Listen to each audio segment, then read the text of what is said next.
Here we are at the Bath and West show. As you can see, I'm joined by Alan Stone from Old Mill. It's 10 o'clock in the morning and it's now time to start talking cider. Now Alan, I believe this is your book here, Cider at the Bath and West show. Just explain a little bit about what this book's all about. Right, this book is it's covering the history of cider at the Bath and West, at the Bath and West Society and the Bath and West show. The Bath and West Society was formed in 1777, and and trying to improve cider has been one of the aims of the show ever since then. And throughout, there's been ups and downs within the cider classes, but it has been ever present. In the mid-19th century, they were writing articles to try and stop cider being used as truck, paying agricultural wages in cider, and so they wrote articles on that. Then by the end of the 19th century, they were really involved in trying to raise the standards of farmhouse cider, because farmhouse cider had slipped. You know, the heyday of cider was in the 17th century, but it had slipped in the 19th century, and societies like the Bath and West were really keen to improve the standards, and that movement led to the setting up of the National Cider Research Institute along Ashton, and farmhouse cider standards rose. But again, it kind of went downhill in the middle part of the 20th century. Some years they didn't even have cider classes at the Bath and West between about 1957 and the early 1980s, but then started again in the 1980s and has grown and grown ever since. And then in 2000, Rupert Best and some others set up the cider and orcharding section, and this book covers the history and then has a celebration of that section.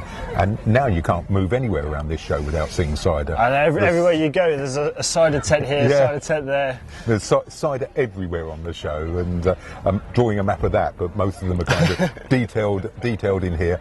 I'm glad I'm on the show all 4 days, otherwise I'd never get round to even sample all the ciders that are on the show. And this book it's a booklet, a little booklet, and that covers the. And where's the book available from? It's available in the cider marquee at the show, or it's also available from my website, which is www.somersethistory.co.uk, and so it's available from there. So. And what sort of other things have you got on your website as well? Other books I've been involved with. Another hobby is being a micro-publisher. So I've written 5 local history books myself, and there's probably another 10 by other people that are detailed and available on that website. So obviously we've covered cider at the Bath and West. Have you got any plans to develop this and go a bit more national with it? Oh, well, I did Somerset Cider Handbook 2 years ago, where I went round 37 different commercial producers in Somerset. Agony that was, you know, trying to explore all the cider producers in Somerset. But I then looked, there's Devon cider, Cornwall cider, Dorset cider, and so my next plan is to do a kind of in search of cider, looking at those 4 counties. And was it spend a month at a time in each of those areas testing it all, or? Well, not quite that. I've already had a few experiences down in Dorset. Powerstock Cider Festival was fantastic, and I've been down to Cornwall to see the 2 big producers down there, but I understand there are a few old farms genuinely making the farmhouse cider, so I've got to explore them, find them out. In the south of England, roughly how many sort of cider producers are there? Do you know off the top of your head, or? Probably commercial cider producers about 100, Right. but they range from the very small to the very big. You know, the Magnas and Thatchers are the very big, and then you've got ones that, like my son makes 1,000 litres a year, and he is registered to sell now, registered with the MRC, and he wouldn't be the smallest. There are some cider makers who are selling the smaller quantities than that. So there's a full range, and it's a very healthy sector at the moment. A lot of innovation, a lot of experimentation, new tastes. There's a lot going on in the cider market. It's all good fun. I bet the best bit obviously being to try it all, and that's your excuse to drink it. Yes, though obviously you don't want to drink to excess. No, but, you know, you drink actually responsibly don't and sensibly. enjoy it. And there's this myth that it's kind of really, really strong.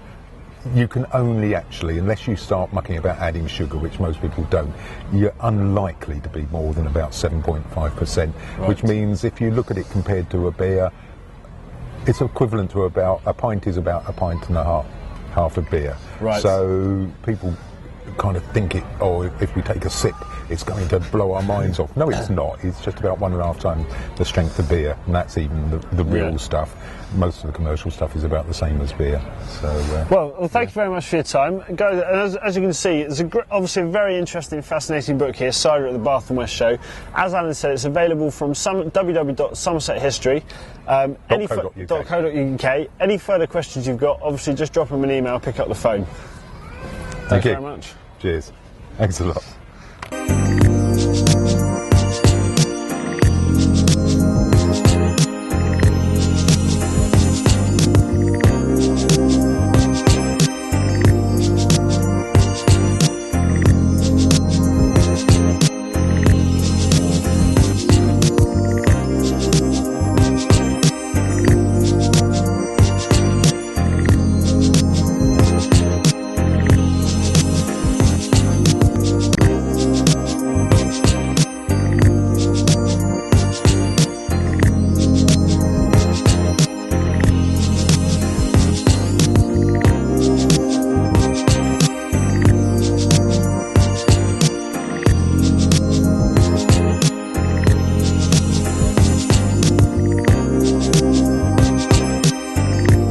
Joined with George, who's the chairman of the Bath and West Railway. George, pleasure to meet you. Obviously, we've just had the new ticket office opened. Just tell us a little bit about the railway, where it all began, and where we are today with it. Well, this all began in a pub about 7 years ago, where they were wanting to set up a model engineering society, and they decided that they wanted a miniature railway to work on. So after about 18 months, we managed to get a licence from the Bath and West to run a railway here if we built it. Right. And that was 7 years ago.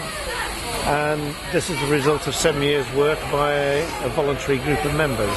And so it's all just keen enthusiasts. Is it just specific to trains, or is it enthusiasts from a wide range? We have clockmakers with us.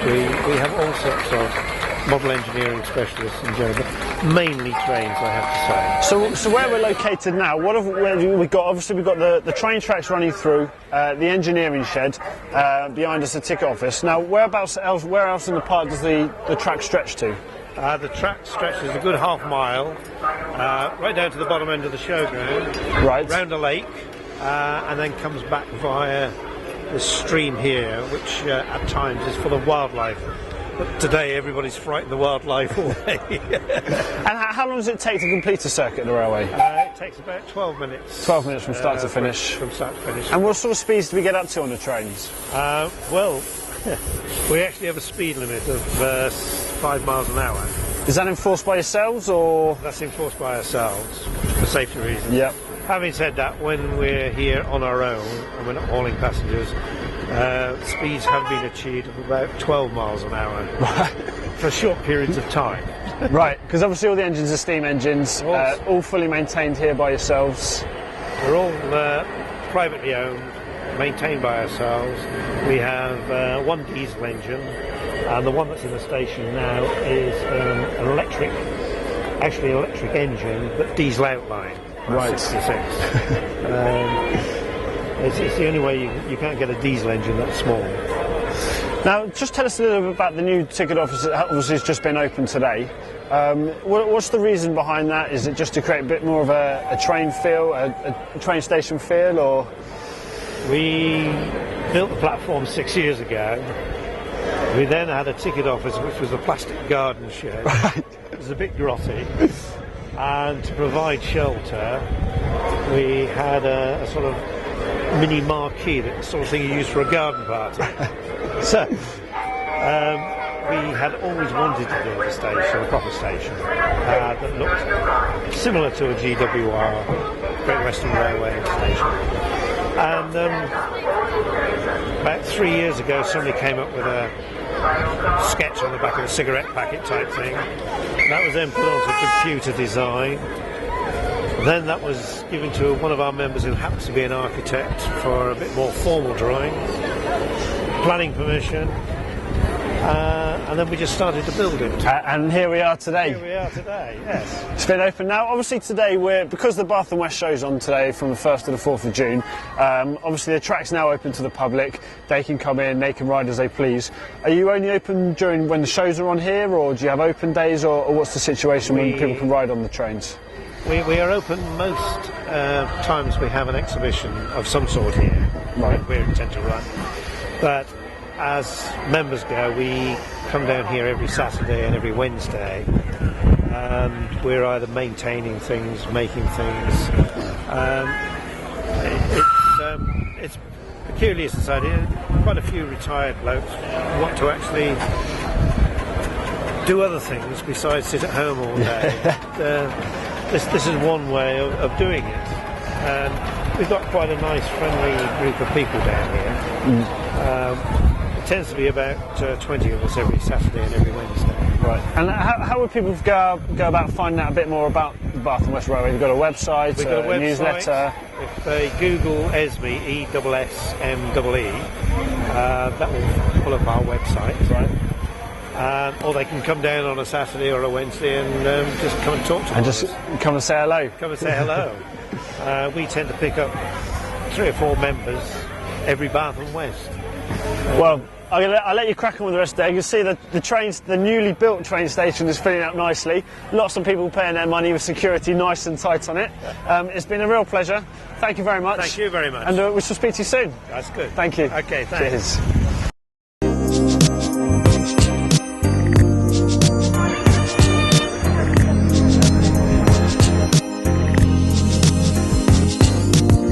Mr. Prakash.